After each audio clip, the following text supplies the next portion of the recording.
Vous ne croirez pas ce qui se passe au Texas en ce moment même. Donald Trump, en utilisant sa fameuse ICE, attaque des manifestants pacifiques qui réclament justice. Il proteste contre la détention d'un petit garçon de 5 ans, Liam, enlevé avec son père en plein Minnesota avant d'être amené à cet horrible centre de détention à Dilley.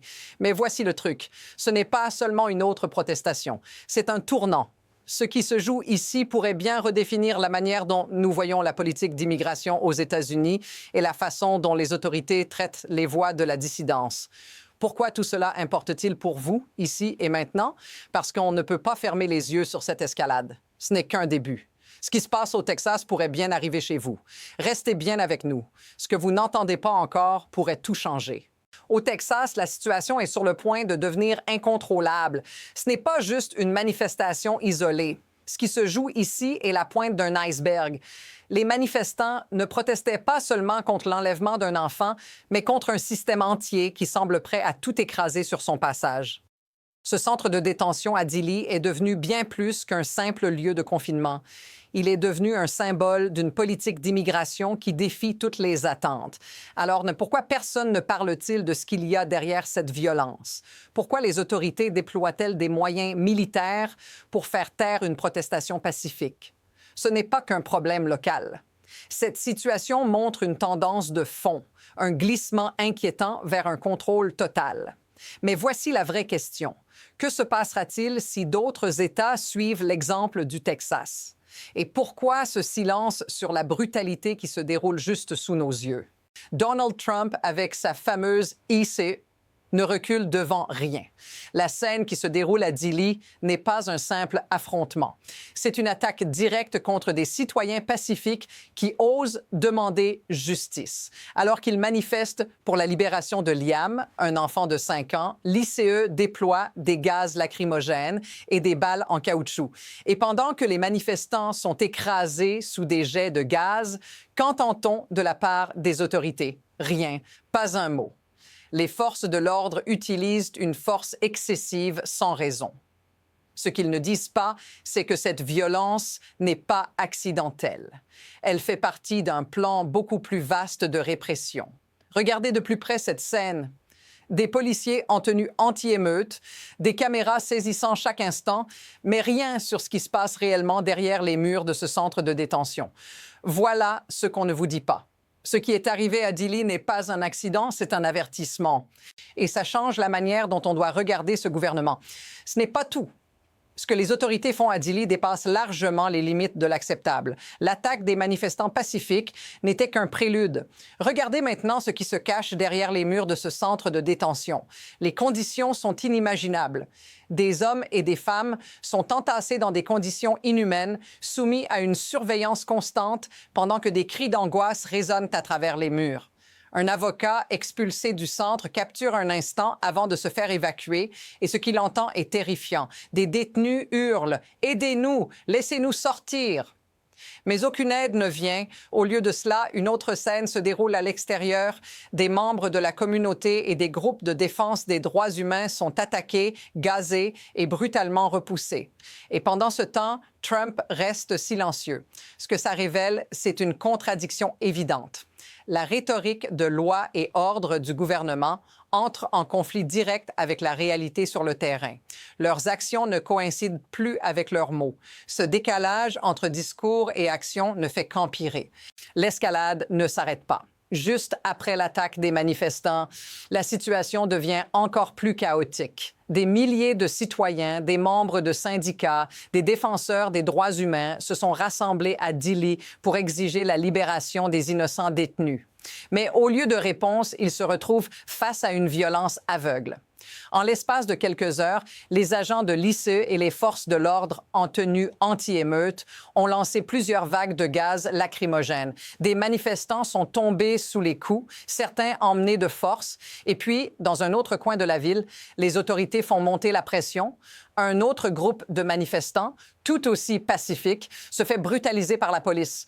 On parle de scènes dignes d'un film de guerre. Une violence systématique, une répression qui fait perdre tout contrôle.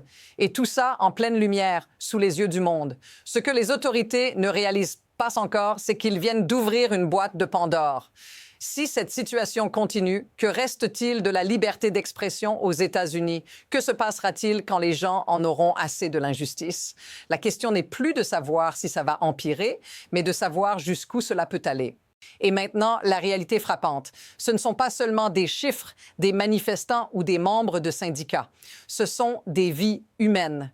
Imaginez que vous soyez à la place des familles qui se battent pour leurs proches détenus dans ce centre. Des enfants séparés de leurs parents, des vies brisées, des espoirs écrasés sous la violence d'un système qui semble ne plus se soucier des droits humains. Cette répression n'est pas qu'une question de politique ou de loi, elle touche directement les personnes, celles qui, tous les jours, luttent pour un avenir meilleur. Mais qu'en est-il des citoyens qui, eux, prennent la parole? Vous les voyez ici, sur ces images. Ces gens sans armes qui défendent les droits des innocents se retrouvent attaqués par les mêmes autorités censées protéger la population. Cela pourrait être vous, cela pourrait être vos voisins. Ce genre de violence, cette répression aveugle, touche directement chaque citoyen qui ose s'opposer. Si vous ressentez cela, si ça résonne en vous, dites-le dans les commentaires. Ce n'est pas seulement l'histoire de Dili, c'est l'histoire de chacun d'entre nous. Mais ce qui est encore plus perturbant, c'est de comprendre comment tout cela peut arriver. Ce n'est pas un simple accident. Il y a une mécanique derrière cette violence systématique. L'ICE, les forces de l'ordre, la répression des manifestations. Ce n'est pas un accident. C'est un système qui peu à peu a perdu toute notion de proportion. Comment se fait-il qu'une agence gouvernementale censée protéger les citoyens puisse en arriver à attaquer des civils pacifiques, à traiter des manifestants comme des ennemis? La réponse réside dans une mécanique bien huilée de peur et de contrôle. En jouant sur la peur, les autorités peuvent justifier la brutalité, normaliser des abus et, ce faisant, créer un climat où l'opposition devient non seulement difficile, mais risquée. Ce qui se joue ici n'est pas qu'une question d'immigration ou de manifestation. C'est une question de pouvoir. Un pouvoir qui utilise l'intimidation pour maintenir son autorité. Et ça, c'est un aspect que l'on ne peut plus ignorer. Ce que l'on voit aujourd'hui n'est que le début d'un phénomène beaucoup plus vaste, un mécanisme qui s'attaque directement à nos libertés. À ce stade, la situation au Texas pourrait évoluer de deux manières radicalement différentes. La première voie, une intensification de la répression. Si les autorités continuent d'agir de cette manière, en se montrant de plus en plus brutales, en isolant davantage les opposants, elles risquent de renforcer la résistance. La violence n'éradique pas la dissidence, elle la pousse simplement dans l'ombre, là où elle peut devenir encore plus incontrôlable. Ce qui est certain, c'est que si cette répression se poursuit, elle finira par provoquer une escalade encore plus importante, peut-être des manifestations à l'échelle nationale, une véritable mobilisation populaire. Mais il existe aussi une autre possibilité, que cette crise réveille la conscience collective. Peut-être qu'à un moment donné, l'opposition face à ce système se transformera en une vague de protestations plus large et plus organisée. C'est ce qui se passe souvent quand les gens sentent qu'il n'y a plus de retour en arrière. Les manifestations locales, d'abord fragmentées, pourraient devenir un mouvement national. Le véritable danger ici n'est pas seulement la violence que nous voyons, mais l'énergie qu'elle libère. Nous sommes à un tournant et le prochain mouvement est déjà en préparation, qu'il soit conscient ou non. Ce qui se joue actuellement au Texas n'est pas simplement une affaire locale ou une crise isolée. C'est un reflet de ce qui pourrait arriver partout si nous fermons les yeux sur la répression systématique qui se met en place. Ce qui nous est présenté aujourd'hui comme un affrontement entre les autorités et des manifestants n'est rien de moins qu'une bataille pour les principes fondamentaux de la liberté et de la justice. Ce n'est pas qu'une simple protestation pour un enfant et son père, c'est un test pour toute notre démocratie. La question à poser est donc, jusqu'où sommes-nous prêts à laisser cette dynamique s'installer avant de réagir? Le gouvernement américain peut-il encore se prétendre un modèle de liberté ou est-il en train de devenir quelque chose de bien plus sombre? Ce que nous vivons maintenant peut soit inspirer un changement radical, soit marquer un point de non-retour. L'histoire est en train de s'écrire sous nos yeux. Si vous voulez comprendre ce qui va se passer ensuite, abonnez-vous. Parce que la prochaine étape arrive déjà et elle pourrait bien tout changer.